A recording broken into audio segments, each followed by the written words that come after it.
Oh, baby, let's do it live on a Football Friday edition of the program. Buckeyes and Nittany Lions. There was a time you hear those bells, and this is the matchup, and you said, oh, baby, you're in for one. It's a 19.5-point spread in this one. It's crazy what has happened this year with Penn State and what is going to happen to this rivalry. These are the second and seventh winningest programs in the history of the sport. They share a border. For the majority of the time that they played football, it was one of the high school football all-star games, of course, the Big 33 game between Ohio and Pennsylvania. I have no idea. You'd have to ask Jack Park why they didn't play all the time, only forever, but they didn't. But they did play. This notion that this wasn't some sacred rivalry to be protected by Penn State is utter nonsense. They played for the first time in 1912. Penn State won that game 37-0. Did not play again until 1956. Another Penn State win. There are a couple of series of home and aways. Penn State won a couple of them in the 60s. Ohio State won two of them in the 70s. And then in the late 70s, and then the last one in 1980. In 1993, Penn State officially joined the Big Ten Conference. From 1993 until tomorrow, they played every single year. The first time they played in 93, the Buckeyes won 24-6. 94 is probably their most famous and proud win in the series.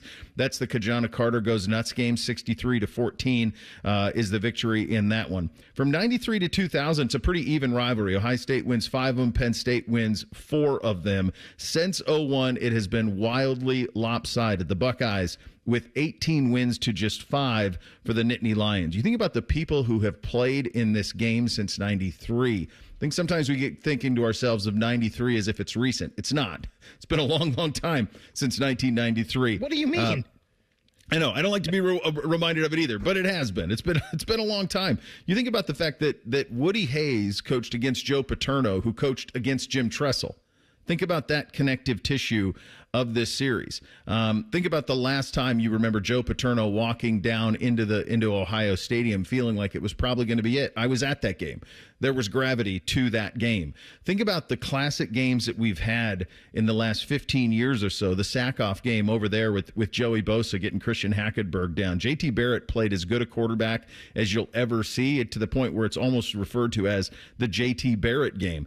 You want to talk about the Will Howard game last year? Because to me, that's when he grabbed the team by its throat, with the press conference that week, the early interception, and then the rebound from it, and it kind of set some things in motion. You think about the whiteout at night over there, the scarlet-out at night over here before Fox wrecked it and made every game be a big noon game between these two teams. And with all of that history, and all of those names, and all of those memories, when it came time to decide if they were going to continue to play this series, Ohio State said yes, and Penn State said no.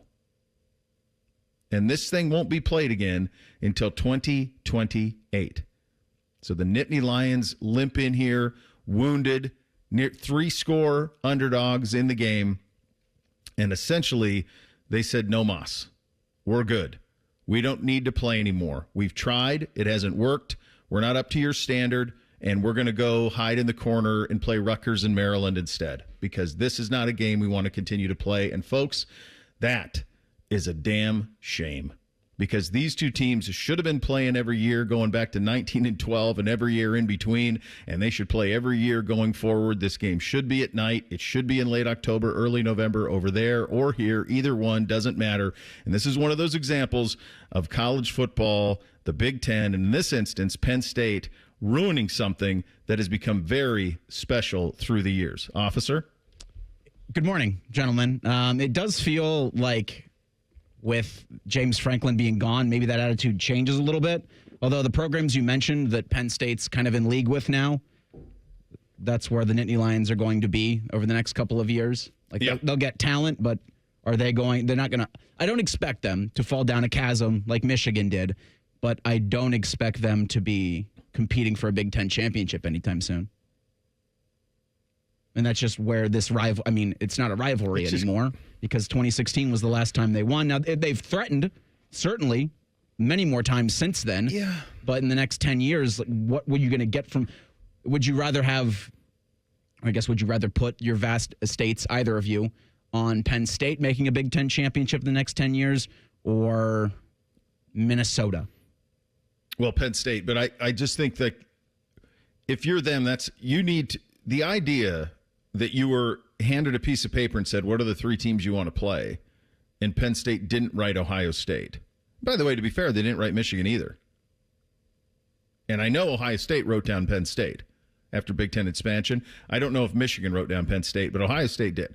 Ohio State wrote down 2 teams, Michigan, Penn State. Penn State said, yeah, we're good. And so this is it.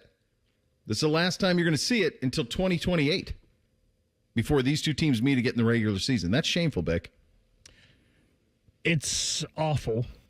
It's absolutely awful, and shame on them and shame on the Big Ten for letting it happen. Beau, I remember September 27th really well because there was a lot going on for me. I was up at Walsh University with Ohio Dominican, and Ohio State was playing Washington at that time, a game that we were all very excited for because we thought Washington was a pretty good team, and they are a good team, and that was going to be a tough road test for Ohio State, and Ohio State gets that win. And then I remember driving home and getting home and flipping on the TV, and you had Georgia, Alabama that you could go to, and you had Penn State, Oregon. And I flipped on the TV, and Penn State in the beginning of in the fourth quarter was trailing by 14. Oregon scored to go up 14. You're like, well, this is over. And then Drew Aller makes a play throwing the ball. They get a little closer. Then he makes a play running the ball. They get a little closer. They tie the game up, and it goes to overtime.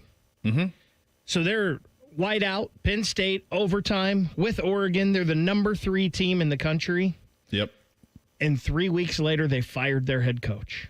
Yeah. It was just a 3-week span that I don't know if we've ever seen for a program like Penn State, and it has changed all of our thoughts about this Saturday. This was supposed to be a massive game in the shoe tomorrow, and now it feels just like any other game.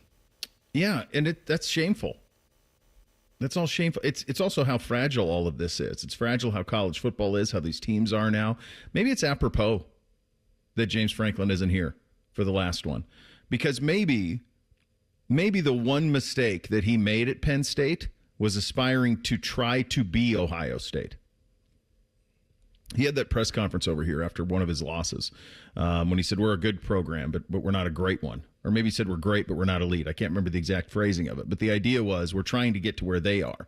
And I respected him so much for saying that part out loud. And they put everything into this game. They put everything into this season.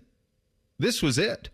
When we did the preview at the start of the year, we weren't sure exactly what Michigan would be at the end. It looks like they're going to be quite formidable, and that game always is, whether their record shows it or not. But the 2 you pointed to were Texas, Penn State. Those are your circle the calendar games. We're going to be those 2. Let's see what you're all about. And the schedule set up perfectly. Michigan at the end. This one a little bit more past the middle, and then the opener with Texas. It all set up for this, and now we have what we have. But listen, they're going to come down that ramp tomorrow in those all whites, and you're going to start seeing images in your head of the icons who have played in this game and the classic games that have been played. And that part is going to have some big-time value for you. How much does Penn State have in the tank? How motivated will they be? I think supremely. Will any of it matter? My hunch is probably not. But the bigger picture thing here is this thing goes away after this year, and if I'm the Buckeyes, I take that out on them tomorrow. We're going to get you set. 3 full hours of it here on a Halloween edition of the program. Tim May coming up at 10:30. Doug at 11:30. We will attempt to know the scores coming up at 11 o'clock. We'll tell you what we expect to see when the Bucks have the ball, when the Nittanies. What's it going to be like welcoming Jim Knowles back home? At least his temporary home for a little while. We'll get to all of that as only we can. We're off and running on a Football Friday edition. Bishop and Friends right here on